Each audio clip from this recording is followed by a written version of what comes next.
فسبحان الله حين تمسون وحين تصبحون وله الحمد في السماوات والأرض وعشيا وحين تظهرون يخرج الحي من الميت ويخرج الميت من الحي ويحيي الأرض بعد موتها وكذلك تخرجون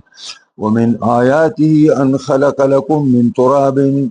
ثم إذا أنتم بشر تنتشرون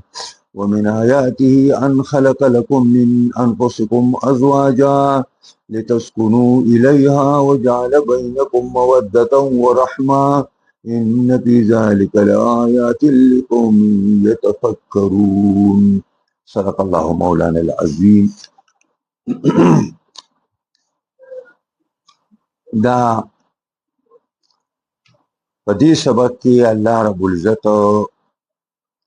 خپل بندګانو ته وایي چې زما پاکي بیان کوي، زما لوی بیان کوي، او زما لوی او پاکي هر وخت یادوي، او خاص پر په پنځو ټیمونو کې به تاسو یادوي. نو فرمایي په سبحان الله، پس پاکي د الله لرا، حين تمسون کله چې تاسو ماښام کوئ، وحين تصبحون او کله چې تاسو په سبا کې ننوځئ. وله الحمد، دی الله لپاره حمد و ثنا ده، په السماوات اسمانونو کې، والارض او په ځمکو کې، وعشیا او دارنګې پاکي بیانوي د الله په وخت د بیګا کې، وحين تظهرون او هغه وخت چې دننه کېږئ تاسو په غرمه کې، یعنې په ماسپښین کې.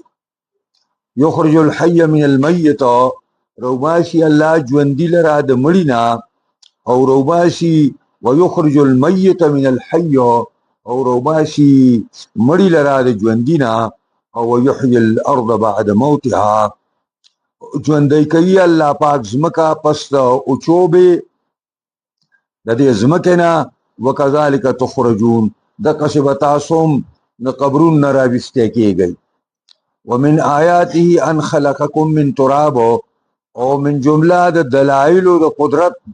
نه په علم د الله او په حکمت د الله او په توحید د الله دا ده، ان خلقکم من تراب چې پیدا کړي تاسو له د خاورو نه، ثم اذا انتم بشر بیا تاسو انسانان یې، تنتشرون خورېږئ پر ځمکه کې او تصرف کوئ د پاره د معاش پیدا کولو. ومن آیاته، ځنې د نخو د قدرت د الله نه دا ده، ان خلق لکم من انفسکم چې پیدا کړي الله ستاسو لپاره ستاسو د ځانونو نه ازواجن بیبیانې، لتسکنوا الیها دې دپاره چې تاسو آرام حاصل کړئ دیتا، وجعل بینکم موده او ګرځولی دی الله ستاسو د ښځو خاوندانو منځ کې مینه، ورحمتا او دارنګې یو بل باندې خفه کېدل، یعنې مهرباني. ان فی ذلک لآیة لقوم یتفکرون، یقینا په دې مذکور کې لوی لوی آیاتونه دي د پاره د قوم سوچ کوونکي چې هغه سوچ کوي. نو په سبحان الله دا اصل کې الله لره پاکی ده، خدا سبحانه مصدر دی، نو دا اصل کې تعبیر دی دینا چې فسبحوا تاسو دا الله تعالی پاکی بیان کوي، یعنی پسولو منزو کوي. منزو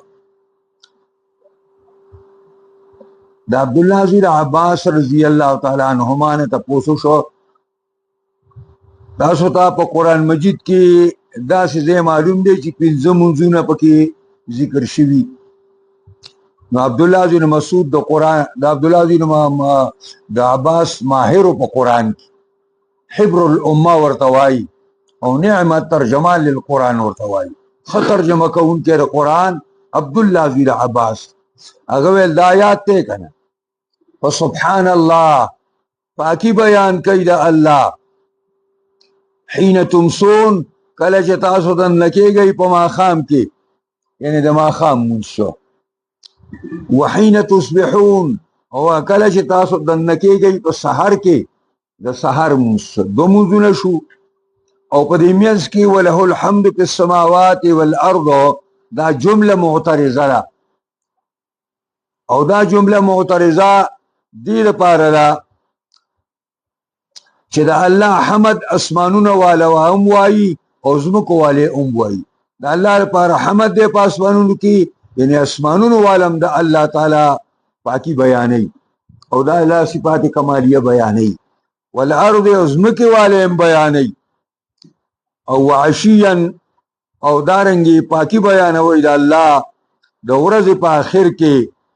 دینه مراد مازدیګر دی. او وحین تظهرون، کله چې دننه کېږئ تاسو په ظواهرو کې یعنی په ماسپښینونو کې، نو آلتم تاسو الله تعالی ډېر یادوئ. نو عشیا نه مراد د مازدیګر مونځ او د حین تظهرون نه مراد د ماسپښین مونځ. نو پنځه مونځونه دي او پنځه واړه دلته راغلل په دې کې. یخرج الحی، روباسي الله ژوندي لره د مړي نه، او روباسي مړي لره ژوندي نه. لکه روباسي مومن لره د کافر نه، لکه حضرت ابراهیم علیہ السلام د آزر نه الله پیدا کړو، او روباسي مړي لره د ژوندي نه، روباسي کافر لره د مومن نه. د حضرت نوح علیہ السلام زوی کنعان کافرو، او نوح علیہ السلام د الله پیغمبر دی. نو گویا کې یا کافر په منزله د مړي باندې. دائم ترجمه ده،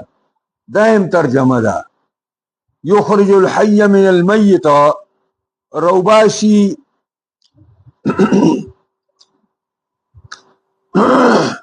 روباسي او ژوندي چرګوټي او ژوندي مرغۍ لره من المیت د مړي یعنی د انډې نه،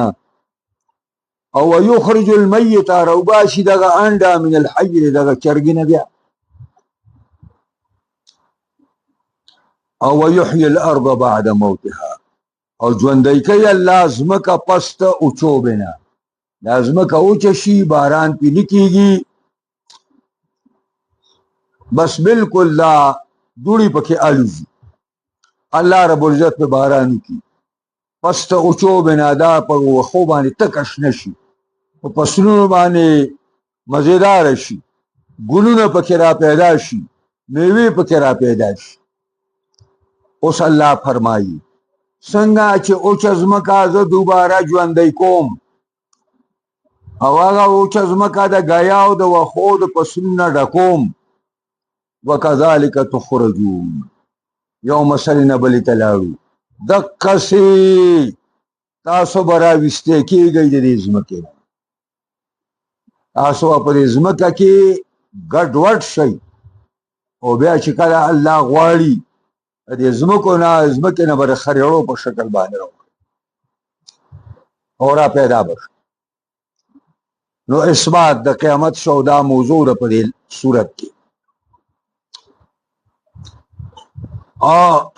دائم معنا ده چې روباسي ژوندي لره تیغي لره، دا تیغي نه دي د جوارو، د غنمو، د وربشو، د غنو. روباسي دي تیغي لره، دا د چانه د منل میتې د اوچې دانین، او یخرج المیت دغه اوچه دانه بیا الله روباسي من الحی دغه شنه شین فصل. دائم ترجمه ده. ومن آیاته، او ځنې د دلایلو د قدرت د الله، د حکمت د الله او د توحید د الله دام دا ان خلقکم من تراب، چې پیدا کړي دي تاسو له د خاورونه، تاسو د خاورونه پیدا کړي.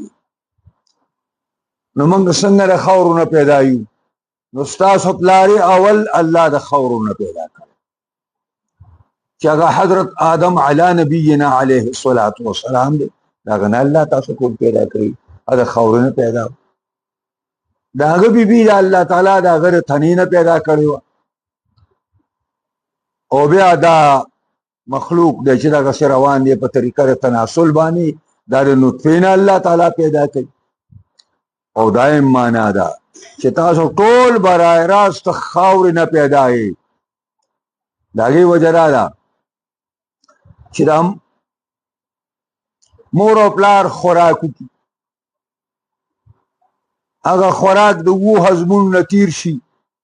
د هغې نه وینه ساده شي د وینې نه نطفه ساده شي او د نطفې نه انسان پیدا شي نو په ګڼو واسطو باندې هر انسان د خاورې نه پیدا دی او دا هم یو روایت دی اگر چې ضعیف حدیث دی خو مفسرینو ذکر کړی دی چې کله الله تعالی د یو وړوکي د پیدا کولو اراده د مور په رحم کې وکړي نو په دې یو فرشته مقرر ده دا چې په کوم ځای دی مري به د هغه ځای نه یو موټی خاور راوالي او دا پکې ورسره واچي نو د هغه نطفې سره دا خاور هم ګډه شي نو په دې معنا باندې ټول د خاورې نه پیدا دی یو سړی داسې وایي که نه وی ابن التراب وماکول التراب غدا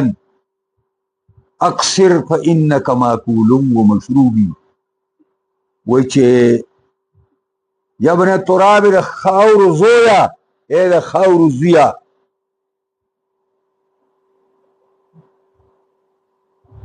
تو خو سوال خاوري کیدونکې یا ابن التراب وماکول التراب غدا ته خوړونکې د تا خوړلی شوی د ځمکې ځمکه ورې خوري اکثر لږ پر خپل تکبر کې او پر خپل غټوالي کې لږ کمی راوله اکثر فانک ماکول ومشروبي یقینا ته خو خوړلی شوی څکلی شوی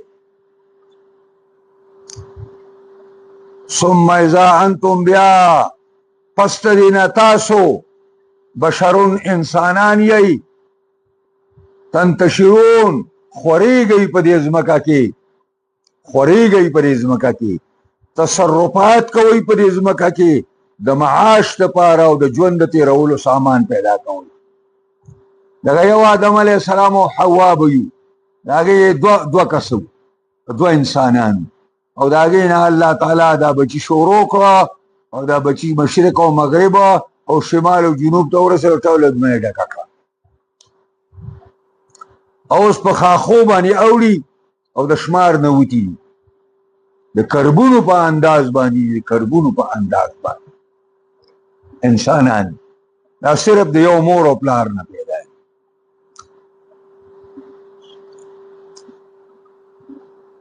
ومن آیاته من جمله د آیاتونو دلایلو د قدرت د الله د علم د الله د حکمت د الله د توحید د الله دا خبره ده ان خلق لكم من انفسکم دا چې پیدا کړی دا ستاسو دپاره من انفسکم د ځانونو ستاسو نه ازواجن بیبیانې ستاسو د جنس نه الله تاسو له بیبیانې پیدا کړي سړی پیدا کو سړی یې د هغه د جنس نه انسان پیدا کړه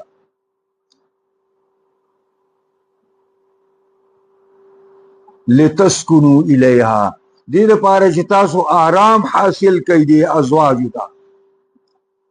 او وجعل بینکم ګرځولی دی الله ستاسو منځ کې او ستاسو د ښځو په منځ کې مودتا مینه ورحمتا او مهرباني دا الله دی احسان دی چې د انسان دپاره الله د هغه جوړه انسان پیدا کړ ځکه چې الجنس الى الجنس امیلو جنس ته مایلي او د جنس سره الفتی او د جنس سره تعلقي اوس کدا خدا الله تعالی سړي دپاره میخه یا غوا یا ګډه یا بیزه یا بل څه حیوان وي نو د هغې به څه دغه او د دې نه دا معلومه شوه چې پیری اوم له چا ښځه کېدی نشي په پیریانو کې پیری نه ده هغه هم نه چې ځکه زموږ د جنس نه ده د هغې جنس اور دی او زموږ د جنس خاوره ده نشي کېدی او بیا دا الله ستاسو د جنس ته د څه لپاره پیدا کړي لتسکنوا الیها چې تاسو آرام حاصل کړئ ته او په آرام سره ورسره اوسېږئ او بیا داسې الله مهرباني وکړه وجعل بینکم مودة وګرځوله الله ستاسو په منځ کې مینه محبت ښځه خاوند سره مینه کوي او خاوند د ښځې سره مینه کوي دغه ښځه مور او پلار یې خویندې وروڼه یې خپل خپلوان خو چې هغه واده شي هغه ټول تعلق یې د خپل خاوند سره پاتې شي په یې ټولې بیا څه پروا نه ټولې همدردۍ د خپل خاوند سره بس نو مودة او ورحمة او ګرځولی دی الله ستاسو په منځ کې مهرباني دا ښځه په خاوند مهرباني او دا خاوند پرې ښځه باندې مهرباني او دا مفسرین ویلي دي چې مودة اذا كانت شابة وی مینه ورسره سړی هغه کوم وخت دا ځواني او کله چې دا زړه شي او قربت ساده شي نو بیا هم دا خاوند په هغې باندې رحم کوي چې دا زما ملګری و د ژوند او ما له ډېر خدمتونه کړي دي نو بیا پرې رحم کوي مهرباني کوي ان فی ذلک یقینا په دې مذکور کې چې دا څه ذکر شو لآیات لوی دلائل دي حجج دي براهین دي لقوم یتفکرون لپاره دا یو قوم یتفکرون چې سوچ او فکر کوي داسې لاوبالي قوم نه چې په ها کې تیریږي دا موږ چې کوم اوس موجوده انسانیت دی دا ټول د غفلت شکار دی دا ټول دا زندگی په غفلت کې تیری هوښیارتیا نشته سوچ او فکر په خبره نشته خو په ها کې بس منډه ده او بې سوچ او بې سمجه ګرځېدل دا د آیاتونو ترجمه مختصر غوندې تفسیر دې کې یو پنځو خبرو ته زمونږ توجه الله راواړوله پنځو خبرو یو وجوب تنزیه الله عن كل ما لا يليق بجلاله وکماله یو په دې کې دا خبره ذکر شوه چې د الله پاکي بیانول لازم دي د هر هغې خبرې نه چې هغه د الله د لویوالي او د الله د کمال سره منافي او ورسره سمې نه خوري د هغه ټولو عیبونو نه الله پاک او دویم وجوب حمد الله على آلائه و انعامه دویم پر آیاتونو کې راغله چې خدای در باندې کوم نعمتونه کړي دي کوم احسانات کړي دي نو د هغې په عوض کې د الله حمد او ثنا ووایه او نمبر 4 وجوب اقامت الصلاة خاص کر منځ ودروه ځکه چې په منځ کې د ذکر ټول اقسام ادا کیږي لاسونه د ذکر کوي خپې د ذکر کوي ژبه د ذکر کوي ټول په ذکر کې اړم دي او څلورم بابو بیان اوقات الصلاة الخمس